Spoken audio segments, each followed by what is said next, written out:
All right, everybody, welcome to the Groundsman. It is, man. That top order just demolished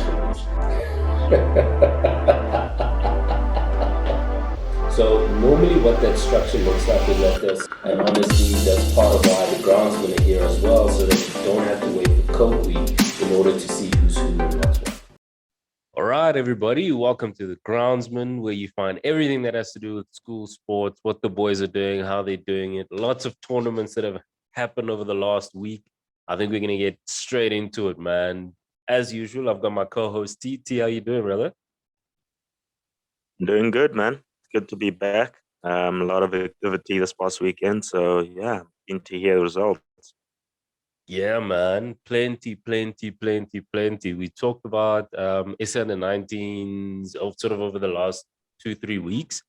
And I think the rest of the public got to see them playing in the CSA T20 tournament last week. So hopefully you a lot of sort of the general public would have been able to see what we see on a regular through our own kind of research and trying to get a hold of the guys and shedding some light on that. So because it was on Supersport, on sort of a public platform, I'm actually hoping a lot of people got to see and can comment a little around what they thought, how they thought the boys played, number one, and also if they see the sides, because they do tinker with them sort of from game to game, right? But also how they see the sides, their skill level, and whether or not it's a side that can win an under 19 World Cup. Yeah, Yeah, definitely, man. So we had a few games. I think we're gonna have a look at the Cape Schools tournament that happened this past weekend. We had a lot of schools go through there, man. We had Dale College, Paul Ross, we had Rhonda Bosch, we had Weinberg Boys, Graham College. So mostly sort of the schools down the Cape. And I'm telling you, dude, like, so we've been talking sort of the last month or so around what the schools are doing, what the boys are doing, right? We had a look at some of the Northwest games, we had some look at the Northerns games, but we haven't really seen much from some of the Cape schools, some of the bigger boys in that top five, right? And they were then yeah, available in this um, Cape schools tournament, and boy, did they show up. Boy, did they show up. They haven't been sleeping. Let me put it that way. The people's team started off a little shaky, but then they picked up some momentum. These boys started out guns blazing. You can see why they're up there with the Saint Stithians of this world. yeah. Did they kick it off on the right tone? Man, oh man. So I'll give you an example, right? We haven't really seen much from Bishops this year. And then they played their first game against Somerset College, right? Um, it's it's it's hard to say because the Somerset hasn't necessarily done badly against sort of schools outside of the top 10, but in comes Bishops, and looks like a different picture altogether, man. Um, Bishop scored 345 for 8 in their 50 overs. They batted first. Bold Somerset College out for 180 all out in 44.4 overs, right? So Somerset tried, like they were hanging in there. I think at some point Yeah, they thought, okay, listen, let's try and not get bowled out. That's the goal right now. Let's try and not get bowled out. yeah, But man, 180 all out and 44.4 overs. Forget the strike rate. Forget the run rate. That is just a team that's saying we're hanging in there. We're not going to get to 345. Let's just see what we can do. So Bishops win that one by 165 runs. yeah. They were at least trying to go for the mental battle. to say you can't bowl us out. The least they can do is try bowl us out. So they didn't get that either. Yeah, yeah. And I mean it was tough, eh? So Bishop's captain by Mukwena, both wicketkeeper and captain. I think they did relatively well, man. The two opening batsmen both scored 50s. So you can imagine it's a tough start. Tough start for Somerset. Yeah. Yeah, so I mean the boy can bat, man. Both Mukwena and Joseph. Um, it's not a it's like what I'm saying is that it's not like Somerset were horrible bowlers and they had a terrible side.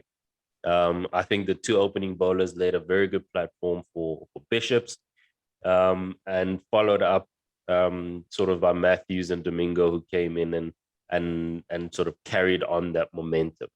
So all in all, I think the boys did well. One player to mention who scored 100, Matthews coming in at 3.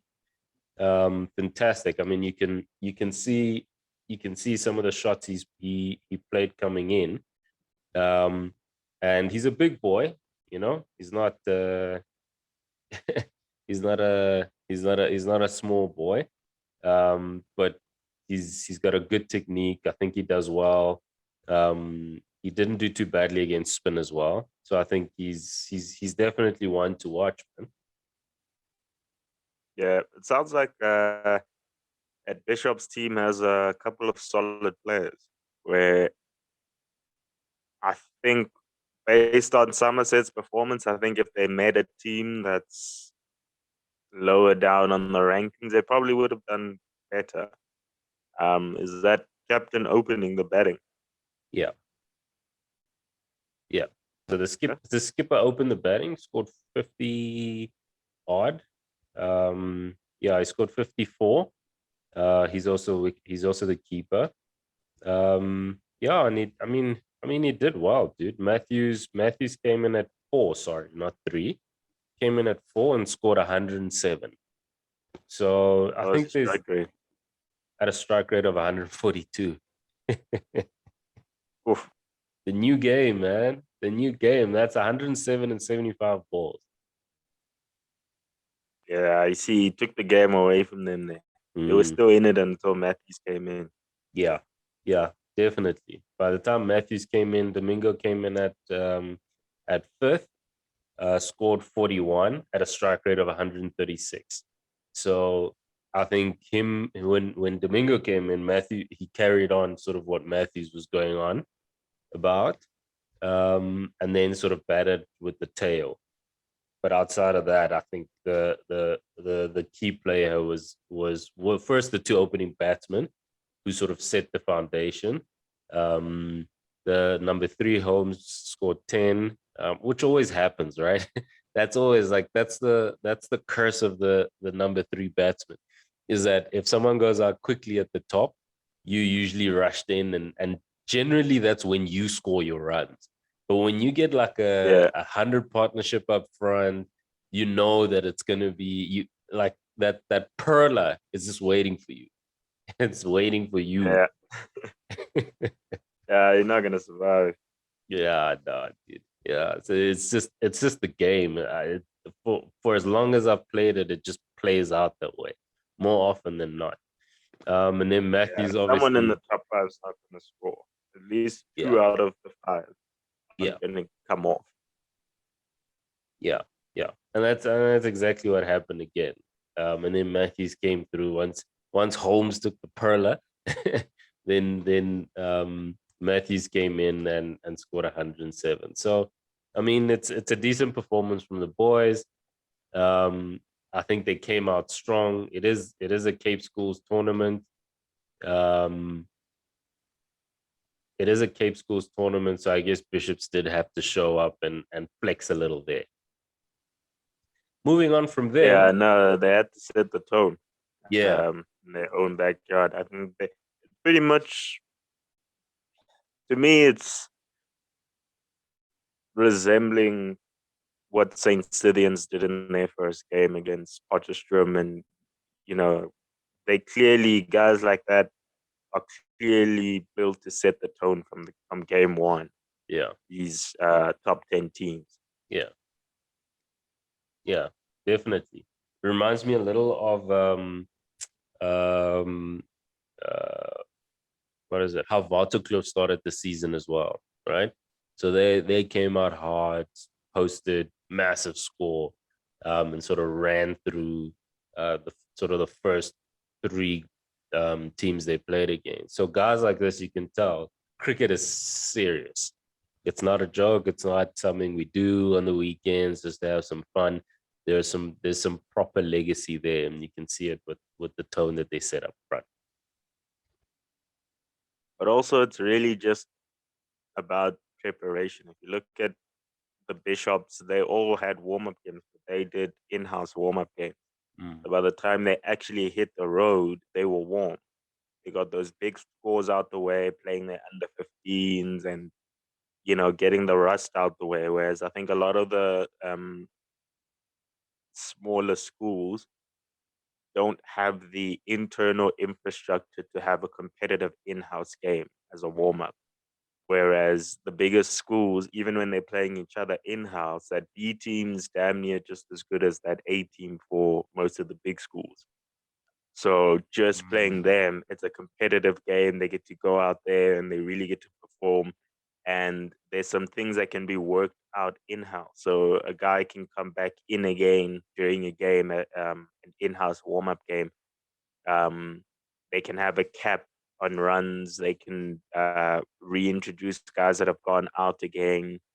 So almost like bat your whole 50 overs, even if you get bowled out, the guys come back in. So things like that are able to be done in-house.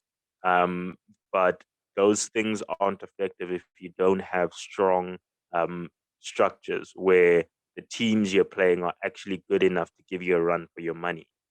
So by the time you actually get out there, you find that Bishop's boys have probably played 5, 6 games, like really competitive games, before anyone in the public gets to look at them. So by the time they get out there, they just dominate because they've been playing. Yeah, and it, like you say, right? It's competitive cricket, so they're almost getting into that kill for your meals kind of thought process. In that those round robin games that they're playing internally are guys also trying to get into that first team.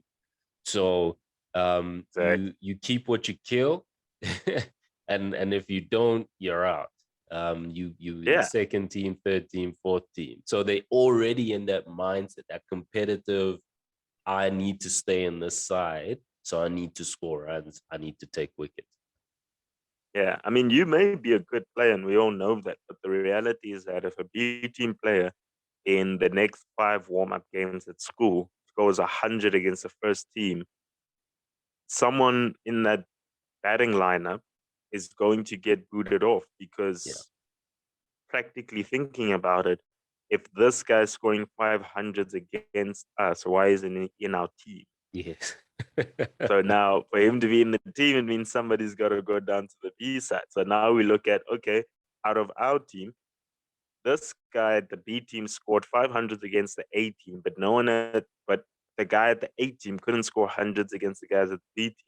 How do we expect the guy at the A team to go score hundreds against the best schools in the country if he can't do it against our B side? So it like you're right. It that level of competition already starts in their backyard already. So by the time they get out there, they're also still playing for the right to stay in that side. Yeah. Because sure, say warm-up games, guy in the B team scored around 300s, but the A team guys were scoring hundreds as well. So it's like, okay, cool. But now there's a guy in the reserve side waiting to come in. So Yeah. you've got maybe 2, 3 games to score runs. If you don't score runs in the next 3 games, we're Wow. gonna switch you out for that guy at the B team. Yeah. So Absolutely. that pressure still stays even when they're out there. Whereas the smaller teams, I think, not having a lot of players available makes it that I'm in the first team and this is the team. So we're gonna play. If we lose, we lose. We win, we win. Whereas these other big schools, they still have a revolving roster. So if they losing Mm, too many games in a row, they can switch it up. yeah. Get a new guy in who's scoring runs in the reserve. Yep. Yeah. Yeah. Definitely, man. So you can see it goes a long way for a Mr. Matthews, who comes in at number 4 and scores 100. It means something. He gets to keep his side. So definitely. Congratulations to him. Yeah, definitely. I think he's now sort of cemented his spot at least for the next couple games. Yeah. And now it's about that um, that opening pair has also done pretty well, but now number three's got to go out there and perform, and that's really what pushes guys to perform. Is that number three is feeling the pressure now because number 1, 2, and 4 scored runs, Mm-hmm.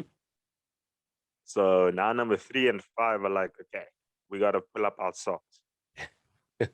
Yeah, yeah, yeah, definitely. It's and that's what we want, right? I mean, we spoke about it, I think probably in our first podcast. It feels like a long time ago. Eh? Doesn't episode 1 feel like it was a while ago? Gee, um, Yeah, we definitely. we said it in our first episode, in that that's exactly what's required, man. If you're not performing, you get 2 3 games. If you're not the man in, you get the next guy in, right? You've got your spot. No one's gonna drop you because you didn't score 1 game. We all know the game. It's a great leveler, right? Yeah, But you have to be a consistent scorer in order to maintain your spot, because there's always someone who's ready to come in.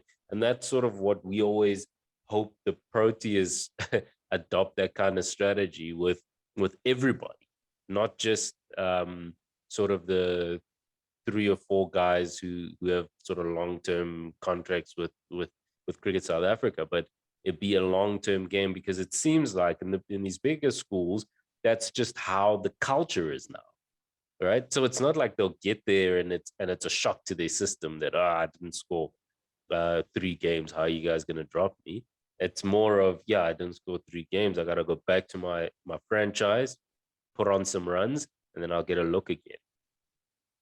yeah. I mean, look, the reality is that we're as SA, we're never going to win anything significant based on the fact that we treat our national side like a club side, not a national side. Mm, So I don't see how you give a national player a 3-year contract. You get what yeah, I mean? It's like, yeah, how, because at national you get picked up based on your performances, and you could be playing for a season. You know what I mean? Your yeah, next season is dependent on performance because you're playing for your country. yeah, You know what I mean? Like, you can't get a permanent spot in your national team. yeah, Like, how does that even happen? How does a guy, yeah, how do we go, okay, because, and the reason why I say this is that national sides aren't like club sides. They, mm, I don't need to secure you. No one's going to steal you away. yeah, The reason why clubs give 3-year contracts, 5-year contracts, is so that nobody else buys you, so that you don't go play for anybody else. yeah, So if we're talking national, nobody, another country, Zimbabwe's not going to come along and buy you to come and play for their country. They literally can't do that. yeah, So I don't see how you can secure someone's national spot. Whereas it yeah, should be, we're playing the best players. And over time, you stay there based on your consistency. And that's why back in the day, and you see it with different players, right? yeah, Back in the day, there were players that could be dropped based on bad performances, and there were players that wouldn't be dropped. yeah, Even if yeah, they didn't score runs for over a year, it yeah, didn't matter. yeah, yeah. You could see it. I mean, That's the fundamental problem, is that we treat our national side like it's a club side, and yeah, guys can buy their way into the side, and that money talks there where it shouldn't. yeah, You should be playing for honor there. That's what playing for your country means. For all these other guys, yeah, that's not where they make their money. That's not where they're looking to cash out at national. No, they're looking to represent their country. That's the most important thing. Represent their country, and that's why you find that it's guys like us that end up taking the bribes and the stuff like that. Yeah. The Australians would cheat to try to win. South Africans would cheat to throw a game. Yeah, that's that's tough, and it's a bit hard to argue because we've had guys suspended and things like that, right? So, but for essentially taking bribes and bookies and things like that. So, I mean, that's fair. I would say maybe the captain, if you pick a captain, right? It's someone you want long term, someone to stabilize a side and sort of bring camaraderie in a side. That guy can get a, a, a longer term contract, obviously, like you say, based on performance, right? So if you're not performing yourself, if you turn out to be a weak link, um, you obviously then need your not your contract gets reviewed, but your performance gets reviewed, and we decide we go with someone else. But really, though, really, and I will admit, over sort of the last 10 years, sides like England, Australia, South Africa, India, usually when they pick a captain, the captain performs as well. You even saw with the FA, right? When they picked him as captain, it's like he got rockets in his boots and he just started churning out runs. Um, so I think with a I think that's the captain, pressure. yeah, That's the pressure, is that they know they can get dropped. If that team doesn't win, they know they have to pull a rabbit out of their hat. And that's where that instinct to push beyond complacency is seen through the captain. But everybody else doesn't have that same pressure. And that's the problem, is that the captain knows that, yes, if I don't perform, um, I can't captain the side for a year and lose every game this year mm, because I will be dropped as captain. So it may not even be dropped as a player. Their fear is being dropped as a captain. And the shame that comes with being dropped as a captain is what makes them go, I need runs. I need runs. I yeah, need runs. But I think it's a lot harder for them to be dropped from the side itself. I think that's where the problems come in, is that we're not we don't have that hanging over guys' head. Whereas Australia and them, I mean, we have side announcements, but they're not really, and like, it's not really an announcement. We just do it because I guess we see the other countries doing it for it, but like, we we know announce the who's in same that side. guys. Yeah, Exactly. The only thing that ever changes is the reserve players. Yeah, I mean, like, that's just the reality of it, is that in a team like India, a player like Ajinkya Rahane has to continuously score hundreds, and even that's not good enough, because then he's told he's scoring hundreds too slow. We've got someone who can score 100 faster than you.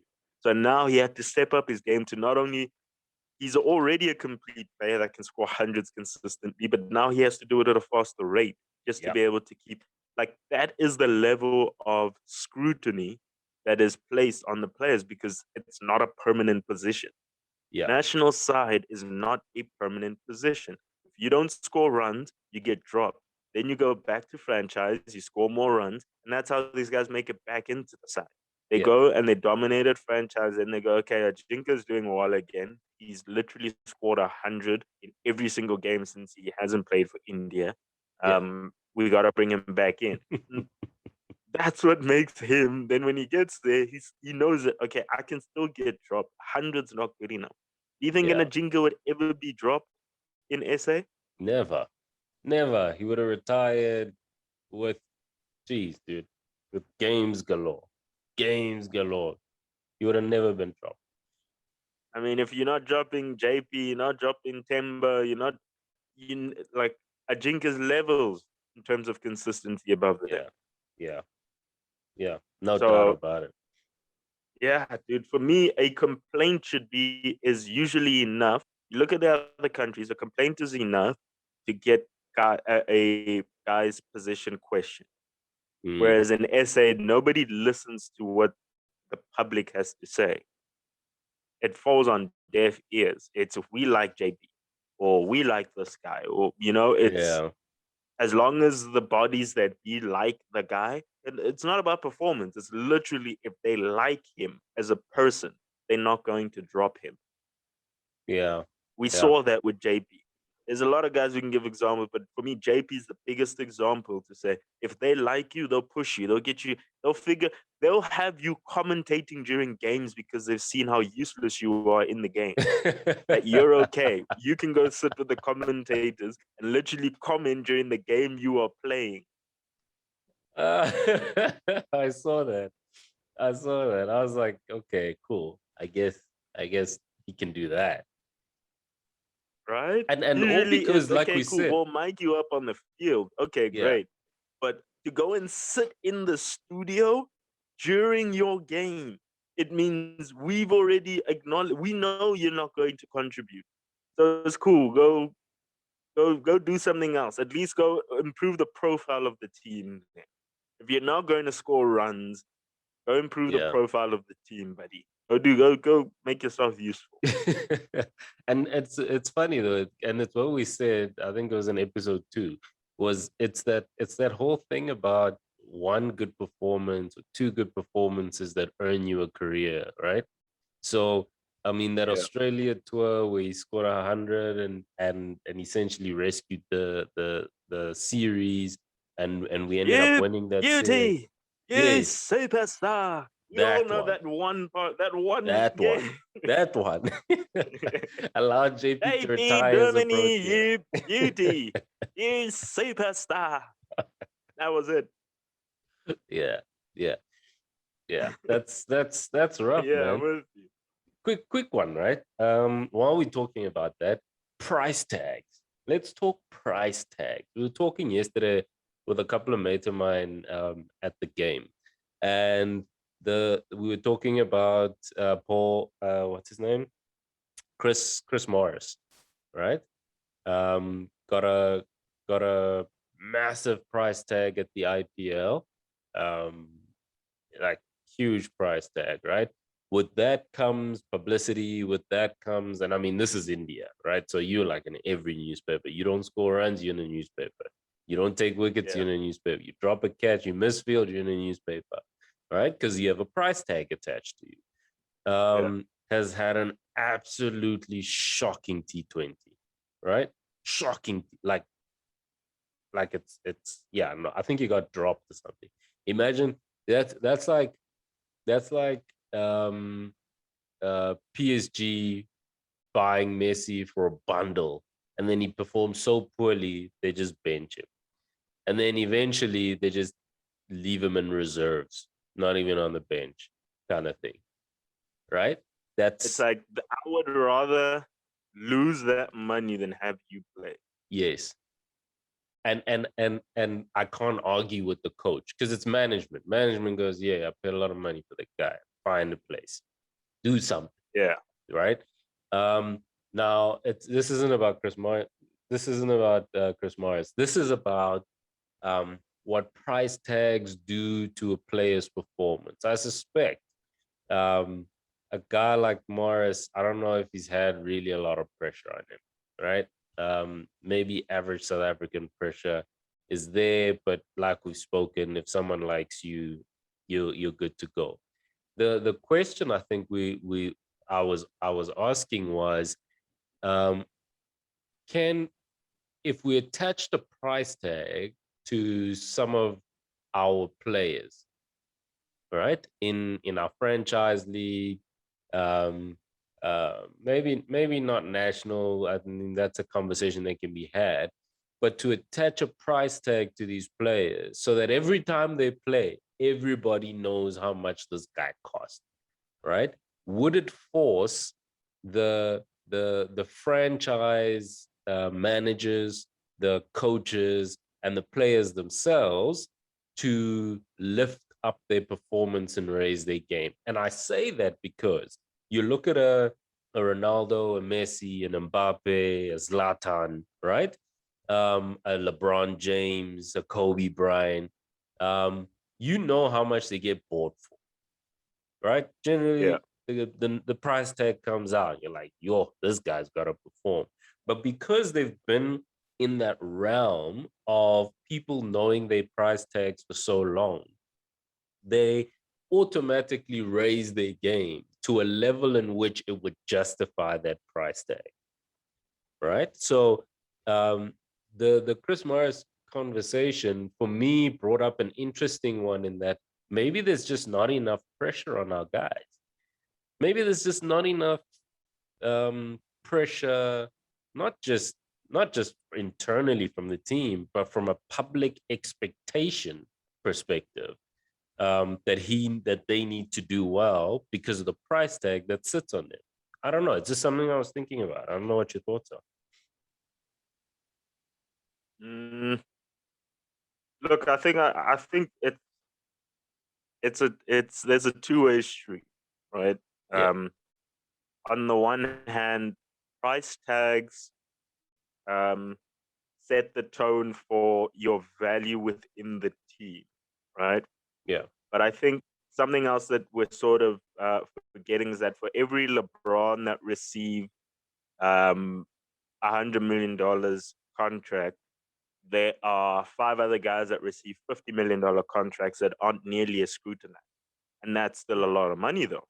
Yeah. Right. So I don't think that money, because the money is not spent by the people, I don't think we as people, it's almost as if your performance is how we value you, not your value is what brings up your performance. So even if you offered these other guys $100 million, they still wouldn't play like LeBron because they just don't have it. Yeah. You know what I mean? Even the football guys, the Ronaldos of the world, he's not Ronaldo because of how much he gets paid. He's Ronaldo because he's Ronaldo. I don't Yeah. know if you get what I Yeah. mean. No. Even if so I think it's not necessarily the price tag that creates the value. It's until the price tag is valued more than the best player. That's when the price tag matters. So Yeah. if you're getting paid more than LeBron, but you don't play like LeBron, that's when we go, this guy's pretty crappy. But as long Yeah. as you're getting paid less than LeBron, then we don't expect you to play as well as LeBron. Yeah. Yeah. And Yeah. so these guys get paid as much as they do because they play the best. So I think Okay. in SA, the franchises can't do that because they play the players pretty horribly. So it won't, when we see it, we won't go, oh, that guy's not playing worth 50,000 rand. Because, Yeah. like, eh. Yeah. You know what I Yeah. mean? Like, he's giving us what he's worth, actually, if Yes. they were to take out how much these guys get paid. So I think the pressure is when we build money matters when there's a market around it. So there Yeah. has to be a transfer market, and that's the only place where I see where money becomes a thing, because now Yeah. we get to compare everybody in a market sort of place. Yeah. Whereas I think the current structure now in our cricket system is that it's not really a market. Guys just pop out of nowhere. There's no transfer window. There's no ecosystem that exists in the trade department of players. So we Yeah. don't actually value them based on price and skill. So I think price goes hand in hand with skill. And if you matching those two up, then you get a Chris Morris situation where we're like, okay, and I think with guys like Chris Morris, sometimes you get bad buys, right? Because I Yeah. wouldn't have bought Chris Morris based on his past Past performance. performances. Yeah. So at some point, you also have to look at what is a bad buy. Which one of the guys that were bought weren't ever going to perform that well? Because I think that's where public outrage comes from. And you're not getting it with guys like Morris, because most of us are going, yeah, well, we didn't really expect him to perform anyway. So, you Yeah. know, it's okay that he's not there. But if you have, I'll give you an example. If you have an AB Yeah. in the same situation, it then becomes conflicting in the sense that we've paid so much money for this guy, but more importantly, there was an expectation of how he usually performs. And that's really where the disappointment comes from. Then the money just helps us quantify how big of a disappointment you are. Yeah. Yeah. No, I think you're right. I mean, there is a market, by the way. Um there is a market outside of sort of as in between seasons where guys sign contracts and leave these guys and they sign up here. It's just like in typical South African fashion, just goes under the radar, right? Those kind of numbers aren't publicized. Yeah, because they're And I so think low. I think, They well, don't yeah, want that that's why. backlash. They don't want people going, wait a minute, you guys are paying AB 25,000, right? I Yeah, mean, I don't know what the market is, but I'm pretty sure a guy like AB shouldn't be earning that much. It's things like that. I mean, and that's yeah, not to say, disclaimer, AB, we don't know how much AB gets paid at franchise. That was yeah. just an We don't know. example. Yeah, yeah, yeah. No, dude, like it's just an interesting thought around the evolution of the game, right? We're moving into this T20 fast game sport. We're trying to get more advertising into the game. We're trying to get more money and value being generated into the game. That's why in our last episode we spoke about how do we get sort of school cricket to be more profitable, and sort of club cricket to also start to generate its own economic value. So I think it's in those questions that I'm thinking, um, where what attracts a big owner to a club or a franchise, right? Right now, the franchise system is still more or less sort of centralized through Cricket South Africa. But you look at a Newcastle, right? Yeah. Newcastle in the UK Premier League club, like they have a rich history, right? Just got bought, and is now coming into some money, almost like a City kind of situation. 700 billion owners, like that 700 billion is a lot of money, dude. And they're Yeah. ready to pump because they almost use like a Man City, that oil money, dog. They use like a Man City to test pilot this thing. Can we actually buy our way into winning cups and titles or whatever with the current structures and the current Yeah. tournaments that are in place? City comes in, yes, still need to win a Champions League. That's fair enough, but all in all, the model's fairly proven, right? These Oaks are now Mm. coming in and buying a Newcastle, and everybody's sort of clinching in terms of like who the dominance now of the English Premier League. Now, the reason why I'm using that as an example is that, um, does our current system and structure facilitate the the attraction to um, to billionaire owners, for instance, right? We've seen it with in the local circuit. We've seen it with the LPL and the CPL, right? Where private individuals form a tournament. Even the North versus South, for instance. So private individuals form a tournament. They form their own clubs. They call them the Hawks and this and that.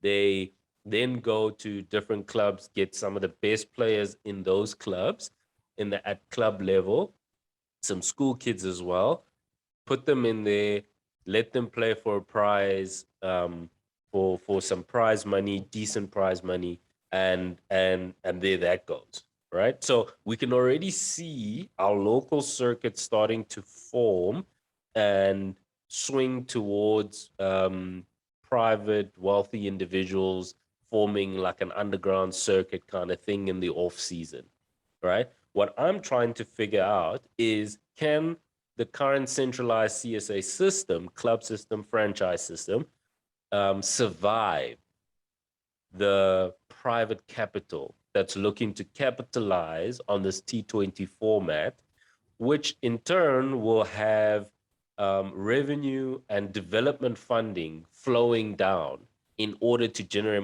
more talent, right? Because let's think about it this way.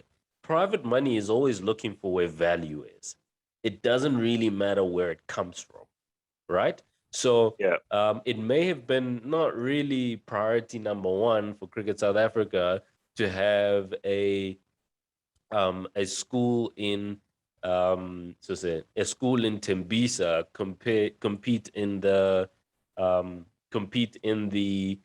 North versus South tournament, for instance, right? Or even the LPL tournament, right? May not have been really in their in their priority on their priority list, right? But a private individual comes in and is like, hang on, how many people in Soweto? It's over 1 million. You mean if we had a team that represented Soweto coming out of there, maybe two, we wouldn't be able to get 60% of that fan base? We could sell some merch, we could sell some tickets, people could come, we can make it, worth it for people to come through on the weekend. Let's do it because that's what private capital does. It's not biased on where the money comes from, as long as it's coming in. So what I'm asking Yeah. you is, can our current system survive this?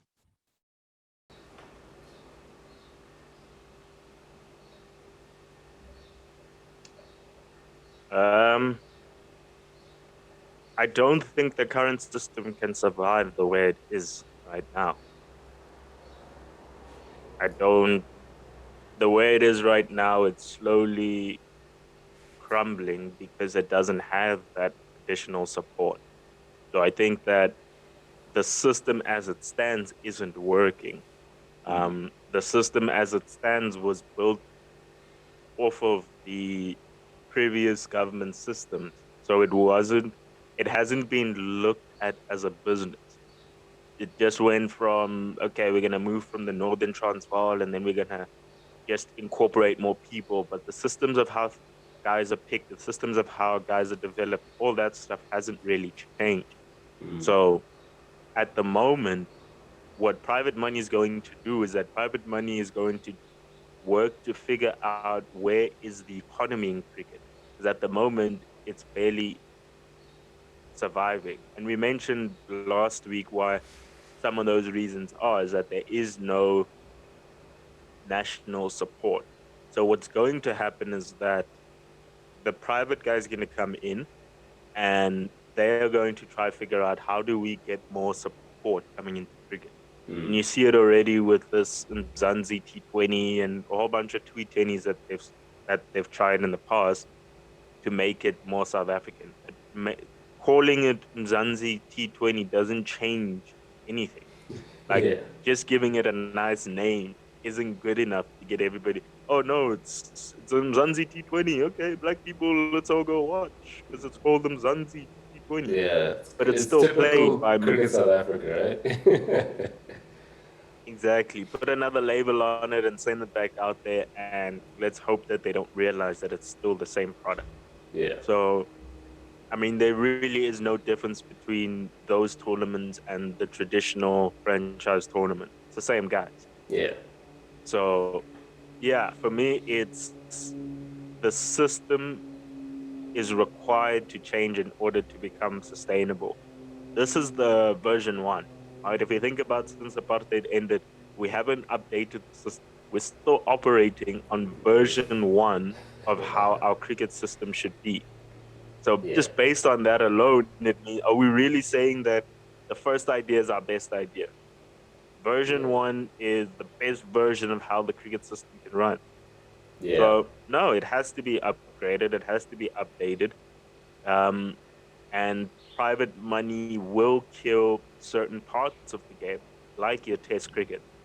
I don't think that Test cricket will be played 20, 30 years from now at all. Yeah. Purely because they just isn't, it's not economically viable. The reason why we've been playing Test cricket for so long, for so many years, is because we could fill stadiums.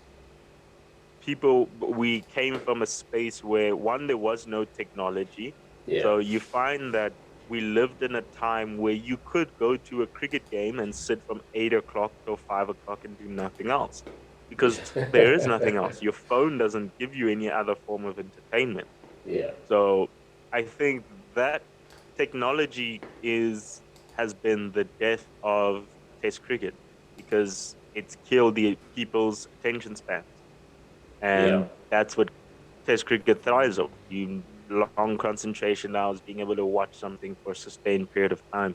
Whereas now we live in the 30-second TikTok world, where even a football game, 90 minutes seems like a Feels drag for long. most guys. Mm. Most guys will rather watch the second half of a game. Yeah. Skip the first half. Doesn't matter. By the first half, the score's a score, but the decision's made at the end. So I'll just watch the second half, and that's that. Yeah. Right. Or So even just yeah, skip man. to highlights. Exactly. Right. Some guys will just watch it on catch up. 5 minutes, watch the whole game, see the best parts, keep it moving. Yeah. Right. So we're living in a world where a game like um, cricket is not sustainable. Games like golf are not going to be sustainable anymore. If you look at who supports golf, you don't see young guys at golf. Yeah. So naturally, you have to imagine that golf doesn't have a new fan base growing, Yeah. right? It'll be interesting to Test cricket find out. doesn't have a new fan base growing. Yeah. So 30 years from now, when all these old guys that love golf are all gone, no one's going to be playing golf. Business is not even done on the golf course by young guys anymore. Millennials aren't doing business on the golf course. It's the older guys. Yeah. Sure, big Yeah. money still be made, but what happens when those old guys are gone? Mm. What are we doing? Now we're going off to T20 games to go do business. Now we're Yeah. going In to the play box. a bit of indoor cricket. Now we're doing a bit of shadow boxing. We're going to go watch the fight. Like everything has come down to, who can give you entertainment 3 minute rounds. Let's watch these 3 minute rounds where guys are fighting and it's high impact, high action. Yeah. Yeah. That's why MMA is sort of kicking off, right? Like it's just building momentum like nobody's business. Yeah, it's that fast-paced, high-volume action that takes place from end to end, from the moment it starts to the moment it ends. There's no period where we go, oh, this is a bit boring. And I guess Yeah. that's why games like football and I mean sports as a whole is becoming shorter and shorter. Mm. Guys are now watching more highlights. Guys are watching less full games. The days where even the guys in the NBA, the days where you would watch every game your team played are gone. Yeah. Every weekend, Saturday, Sundays, it's for those days. It's like life, that world isn't there anymore because there's other stuff to do.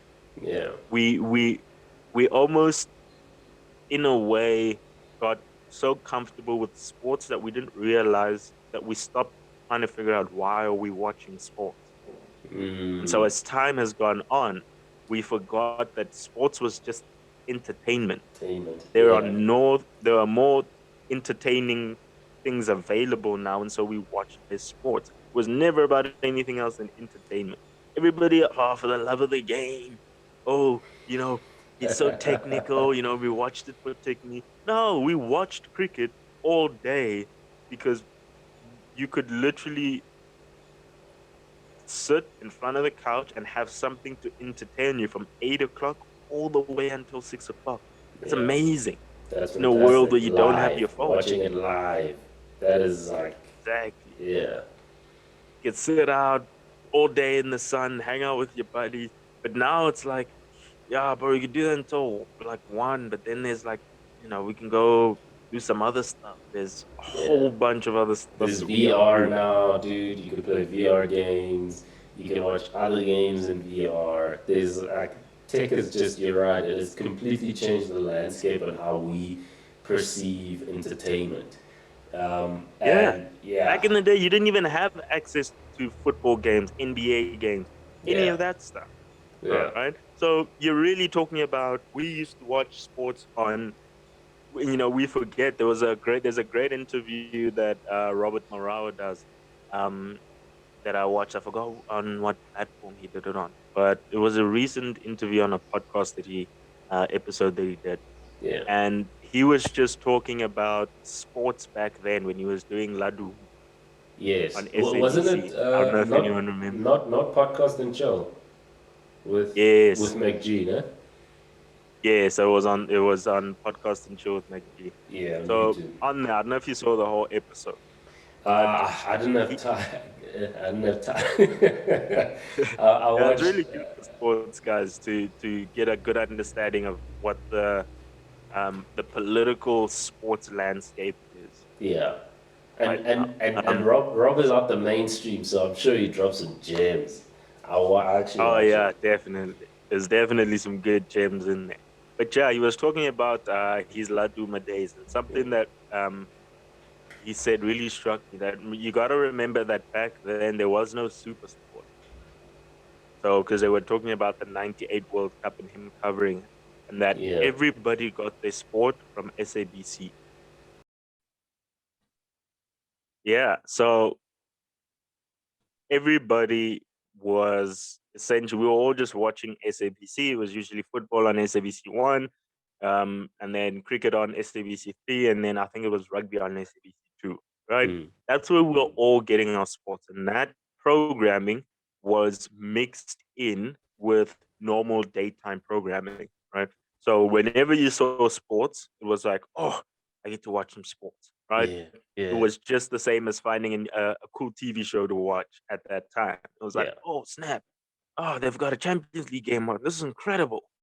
You know, let me watch this. So when the World Cup was on, it was all eyes on there. There was nothing else to keep us entertained, right? Mm, Skip years later, we're sitting in a world where SuperSport has like a million different channels where sports is playing 24/7 all day, every day, right? yeah, Aside yeah, from that, you've got access to every single kind of sport that is available in the world. So mm, your preferences change. Whereas back then, you could only really be a cricket fan, a soccer fan, or a rugby fan, rugby fan. Yeah, because that's all that was available on television to actually watch. So now that there's more stuff to watch, you find that maybe everybody has diversified so much that there's not enough time to spend my whole day watching one sport. mm. Damn, man, you're dropping gems. I'm thinking we're not even talking. We haven't even brought in the monster that is esports, right? Um, that Yeah. is still sort of another gorilla on its own sitting over here. I mean, you've got guys streaming their gaming sessions on YouTube right now. So on top of Supersport being able to bring you all these, I mean, I've started watching American football of late, right? Because I was like, listen, I see this thing on all the time. I might as well get to learn what it's about, right? Because Yeah. it's fairly cool. And now I'm thinking when the CSA tournament comes on, right? There's some youngsters that are playing that are now coming in sort of from Pumalanga and KZN and that, and that'll be a good one to watch. But I find myself switching in between a T20 game to just check the score for the NFL game and maybe catch up on a little bit of baseball as well that's coming on. And you Yeah. got find other guys that maybe go and check out a little bit of the tennis that's playing. So you're absolutely right in that the format of the game might not make it, especially the longer format. Yeah, because it all comes down to entertainment. Like I said, we as sports fans like to add some added value, but we're losing that added value because now we're just like, I'm not entertained by this. Yeah, I love cricket. I love playing cricket, but this I don't find this game entertaining. And then I go over to NFL and I go, okay, wait, but you know, that was a pretty cool hit. What happened there? It yeah, it all comes down to entertainment. And the more options we have, the less we're going to stay committed to one discipline. Just yeah, options at this point. So yeah, what do? You have to be able to compete with the most popular guys. So the first thing you got to do is you got to bring your game down to at least 90 minutes, around 90 minutes. Now you're in the game again. yeah. Now you're competing again. And your the days of elite sports is also dying. Mm, So nobody wants to watch a sport where we know not everybody can play. not everybody can get an opportunity to make it in that sport. Yeah. So like a golf or something. Yeah. It'll It be for a dies small sub-segment over there. exactly. It's a small sub-segment, and we know that not everybody gets the opportunity to actually be a golfer. And it's not the same as opportunity based on skill. It's just not everybody has the access. So you're watching a sport filled with people who had the privilege of being able to be allowed into that club. Yeah. We know that it's not the type of sport where you can make it coming out of umslang. I'm not even umtat, Yeah. right? You because just of the nature of the sport. So it's not really a knock on the sport. It's the nature of the sport that makes it hard for others to access, and so Yeah. less people are interested in it. That's Yeah. why rowing and sailing and those things never took off, Yeah. because who's playing that? We don't know people, and I think that's really what makes sports popular. I think it's a combination of one, there's a money factor. So Yeah. the interest rises based on how much money is on the table, Yeah. Absolutely. right? So we Absolutely. watched Tiger because we heard this guy's worth $1 billion. Let's Why see. is this Let's guy worth see. $1 billion? Yeah. Exactly. So yeah, Yeah. man, I think that the formats in all sports are everybody's trying to hold on to their market share. Nobody has a stronghold on fans anymore in any sport.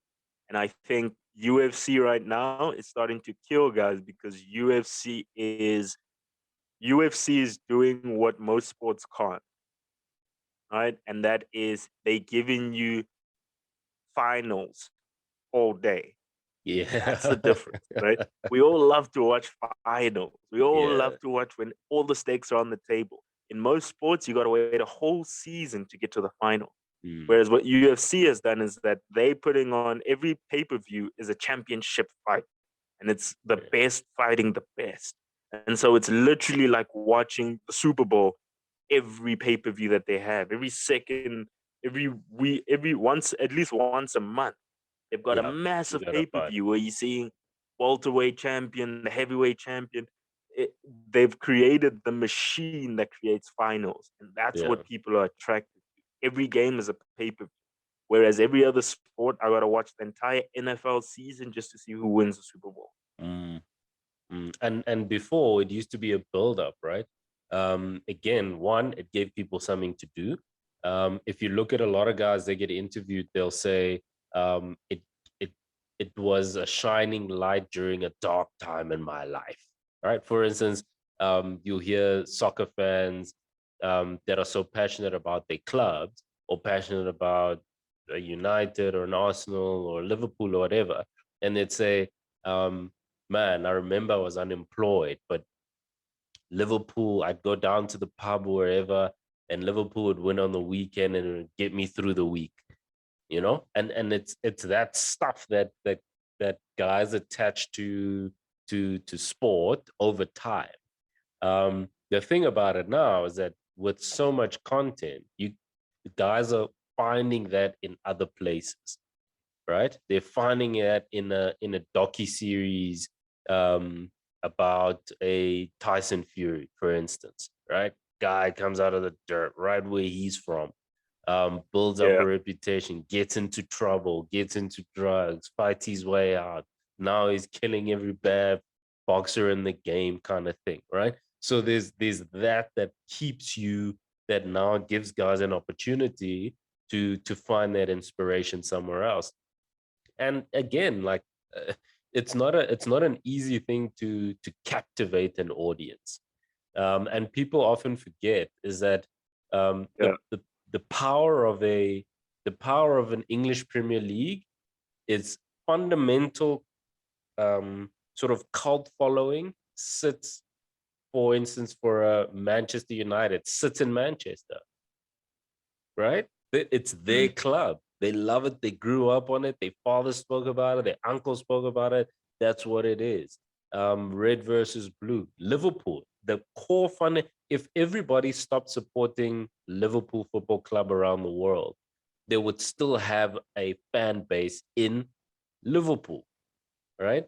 So Yeah. the what I think a lot of sporting codes have forgotten, and that's what we spoke about last week, is that they've forgotten that you have to build a cult following.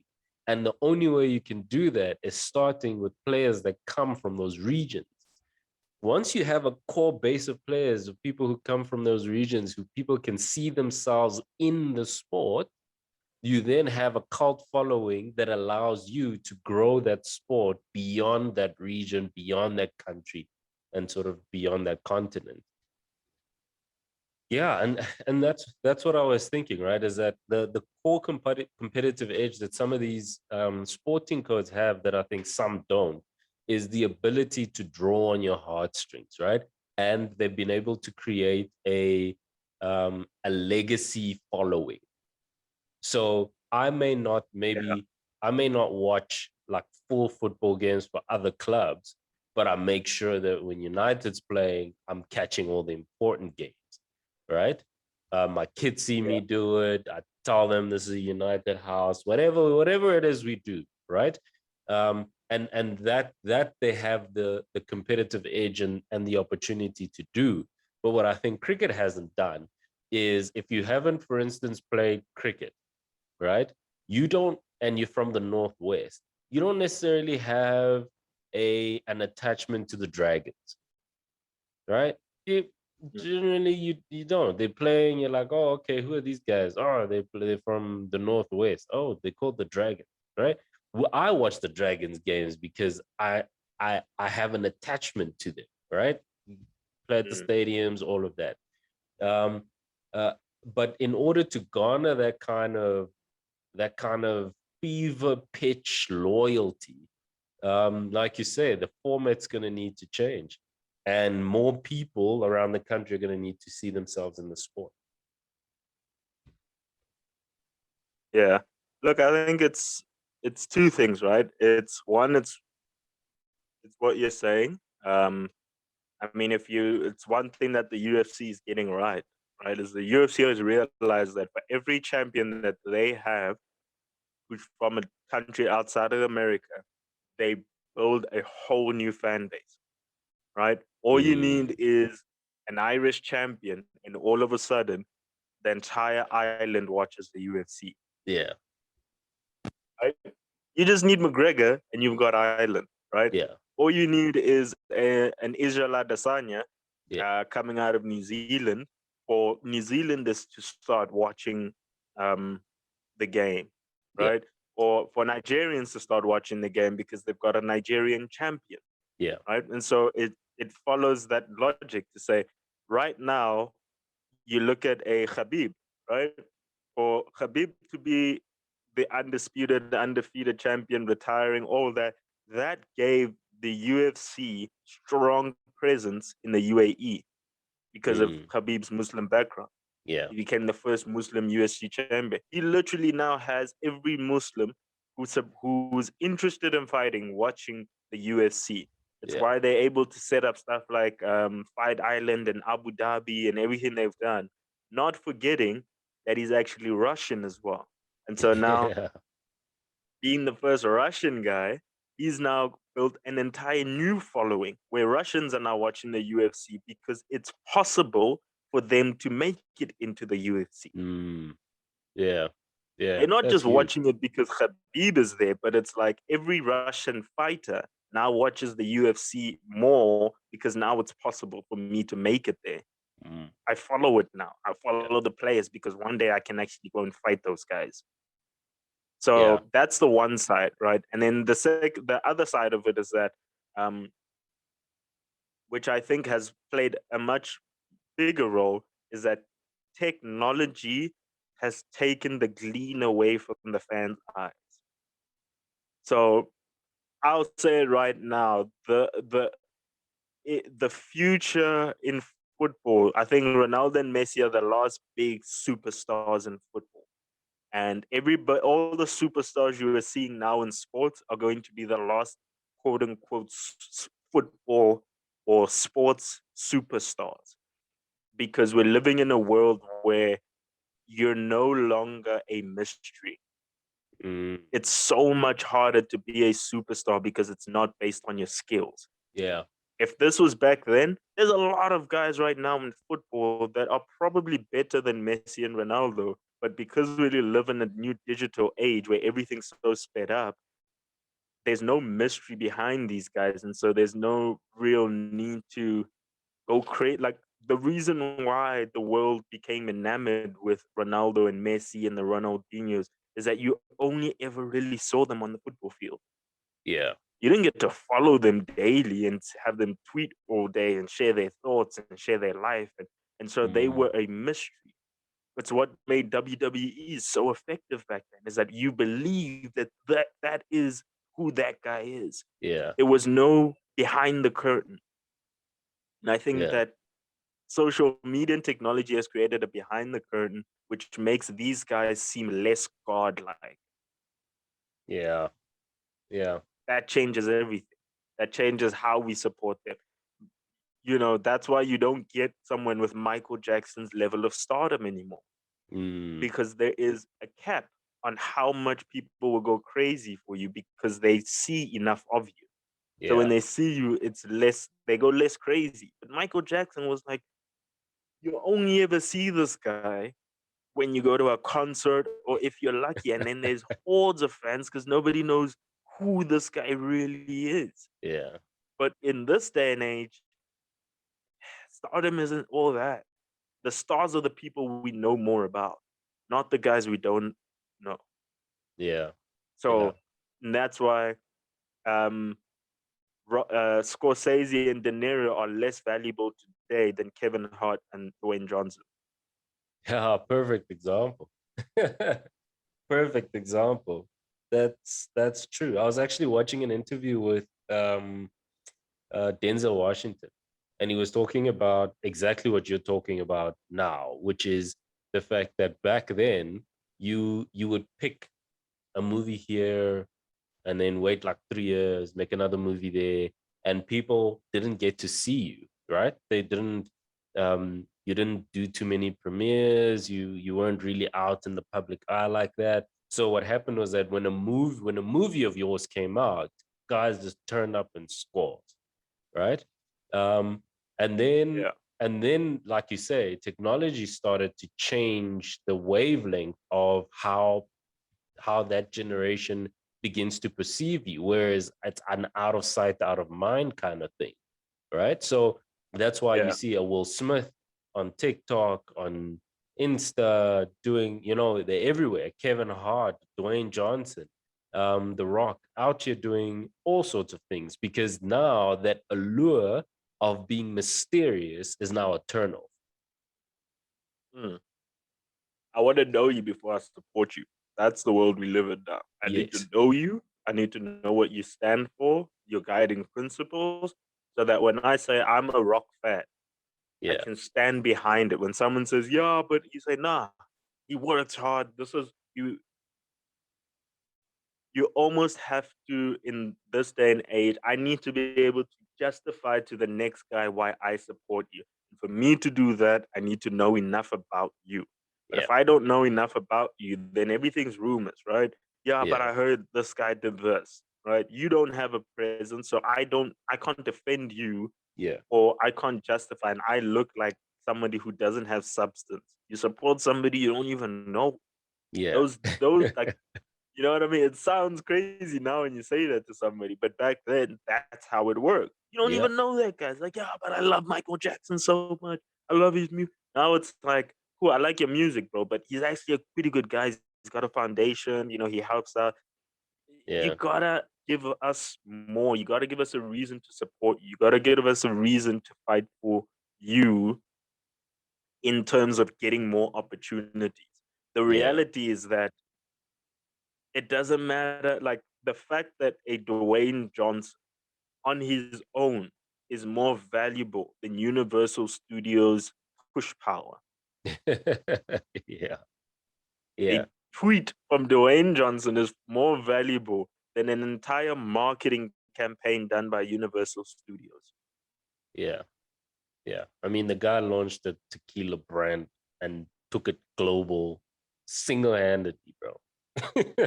Dude, Like, we all mess with it's Terramana because we don't know nothing else about Terramana but for the fact that it's DJ's tequila. That's yeah. it. That's all Yeah.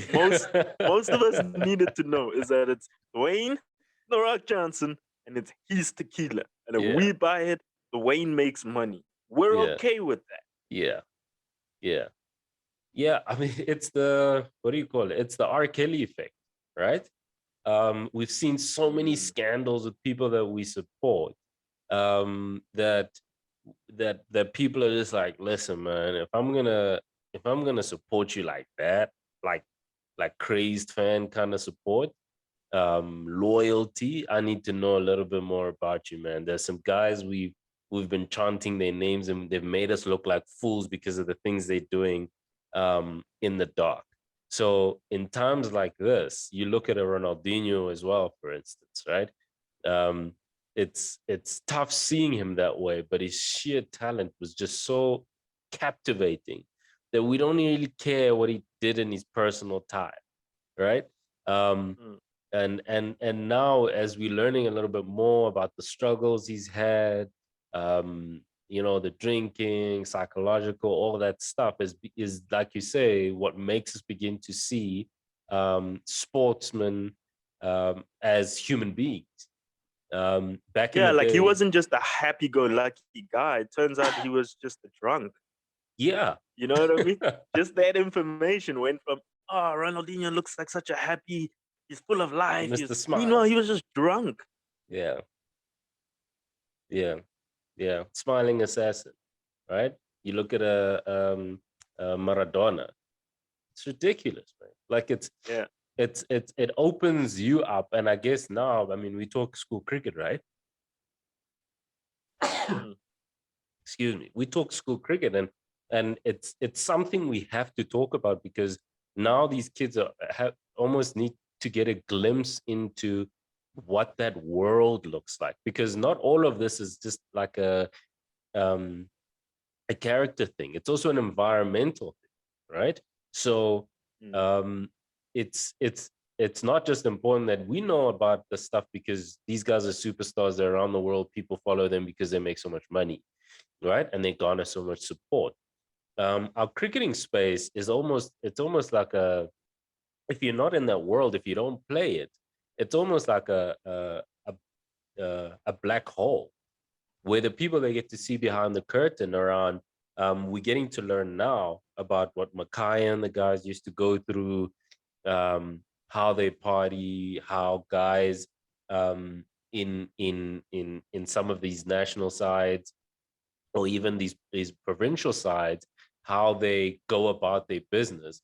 Because cricket has been such a niche kind of sport with specific people who follow it and not a national kind of following. It's the world behind how this sport functions and the culture in which how the sport functions has been sitting behind the curtain. And I mean, those are some of the things we're going to talk about because I think it's important that youngsters and parents know what world their kids are going through and are going into so that parents can, one, give their kids the right kind of support, number one. Two, we can also have Yeah. these academies and these franchises begin to support the players in a way that allows them to sort of have a fulfilling career in life. But also for the players themselves to know, I'm not about all of that. I'm about this. I'll do that. I'm not going to do that. Look, I, I'm gonna, my advice to young sportsmen right now is that the game is becoming more than just about your skill. You need to become an influencer. You need to build your own following. Even Yeah. as a kid right now, make sure that you've got build your own little local cult following. Yeah. Get your friends and family, get people, make content, make you have to build your profile, because I tell you what, everybody's like, oh, PSG and a Ronaldo and a Messi are bought. They want to win cups. No, no, no, no. The cups are cool, Mm, yes, but really it's about those shirt sales. there you It's about go. understanding the viewer numbers per game, having Ronaldo on. You know what I mean? Yeah, That's where the real money is made. Is the guy I'm buying a known player? It's not about whether or not he is necessarily a good player. It's about whether or not he sells tickets. yeah, That is why everybody's hating on someone like a Jake Paul, because he's proving that in front of everybody, and he's doing it with everybody's buy-in reluctantly. mm, So everybody hates it, but the fact is he's a big pay-per-view draw in his first 3 professional fights, because he has his own following. yeah, He didn't need to get fight 30 fights, knock guys out, go through the rings. He doesn't have to earn your respect. yeah, And that's where the conflict is with traditional sports fans, and where sports is moving to inevitably, is that sports is no longer about whether or not you respect the player, whether or not that player makes brings eyeballs, brings attention to the sport, makes people watch the sport. That guy is far more valuable than the most skilled player, yeah. because Absolutely. I the mean, you most look at, skilled player doesn't sell tickets. yeah, yeah, that's true. I mean, you want to see your favorite player, whether your favorite player is a guy that does his own thing on the weekends. I mean, you look at a Jesse Lingard, right? Um, the main reason in reality why United still keeps him is because he sells jerseys galore. His online following is massive. Yeah. So, You'll um, find that guys like Germany in them. It's yeah, maybe why those guys are kept as well on the national side. Is that they're popular players, and they sell tickets. mm, People want to go see them play, whether they're performing or not. People want to go see them play, and so long as people want to see them play, they get played. yeah, yeah. Listen, man, I think we can go on. I think we're out of time. Um, uh, I think there's a lot we can talk about in the game, and there's obviously quite a bit I think that we've covered here today. I think in our next episode we'll dig in a little deeper on sort of the structures of the game, how young players can really influence the game beyond what the structures allow them to, right? Give some opportunities. I follow some players on Instagram. Shout out to Big Legs. I think there's some good players there, guys that are trying to do what you're talking about right now, right? Building a profile, um, and also, mind you, there's skill accompanied with that. These boys can play. So if you really can play, um, and you building your own profile, building your own sort of following, tag the groundsman, uh, friend us on social media. We'll definitely come out and have a look at you. And honestly, that's what the groundsmen are here for, man, to give you the support and guidance that you need to get you to where you need to go in a productive and effective way. So, um, T, any last words? Um, yeah, it's been a good one. Been some good results. I think the Western Cape schools have put themselves on the map now, Mhm. and put their foot down to say, okay, cool, this is who we are. Um, so yeah, man, I think I'm interested now in the weeks to come, when guys start playing more with each other. Interested to see at some point seeing the top guys playing against each other. A Yeah, Rondebosch Saint Stithians game would be really would be good. So great. yeah, man, Yeah. a lot to look forward to. Absolutely, absolutely. And the North versus South tournament starts this week. We'll be keeping an eye on that. It is in Pretoria, I think. Yeah, it is in Pretoria. So the groundsmen are going to be out there, try catch a few games, get some interviews for you guys. And also we're getting some interviews from some of the coaches that participate in the Malcolm Mass tournament, as well as the Cape School tournaments this week. We're going to do some interviews and put them up for you guys. Hope you enjoy those. But again, thank you so much for joining us, guys. I think we enjoy the podcast. We hope you're enjoying it too. Join us next week for the next episodes from the Groundsman. See you next week. All right, everybody, welcome to the Groundsman. Still is, man. That top order just demolished him. So normally what that structure looks like is that and honestly that's part of why the groundsmen are here as well, so that you don't have to wait for Coke Week in order to see who's who and what's what.